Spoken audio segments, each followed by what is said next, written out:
কি ব্যাপার, মন খারাপ? না তো, মন খারাপ হবে কেন?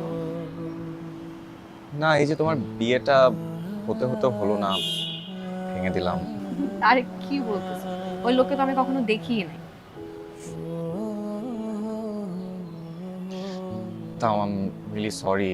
আসলে আমি না আসলে আরে কিভাবে কি বুঝাবো। সরি সরি করতেছো? তাছাড়া তুমি ভুল কিছু তো করো নাই।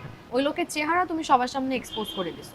তুমি যেভাবে বলতেছো মনে হয় আমার বয়ফ্রেন্ডের সাথে বিয়ে হওয়ার কথা ছিল, সেই বিয়ে তুমি ভেঙে দিছো। বয়ফ্রেন্ডের সাথে বিয়ে ভেঙে দিলে কি রাগ করতা? তো স্বাভাবিক না?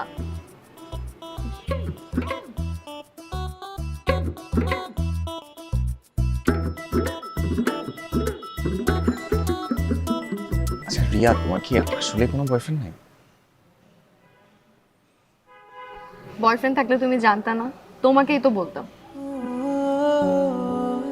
না, তুমি এত বছর বিদেশে থাকলা, ওখানে কত সুন্দর সুন্দর ছেলে, কাউকে তোমার মনে ধরে নাই? শোনো আয়ান, আমি দেশের বাইরে বড় হলেও আমার বাবা মা আমাকে কখনোই বাইরের কালচারের সাথে তেমন একটা মিশতে দিত না।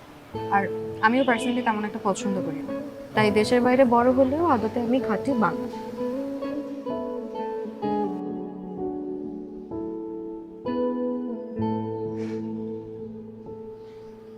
আচ্ছা, তুমি তো বেশ কয়েকদিন হলো আসছো, কোথাও তো বেড টেরও হও নাই।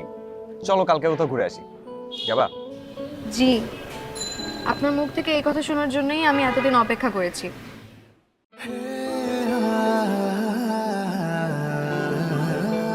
এই কথাটা তো আমাকে ডিরেক্টলি বললেও হতো।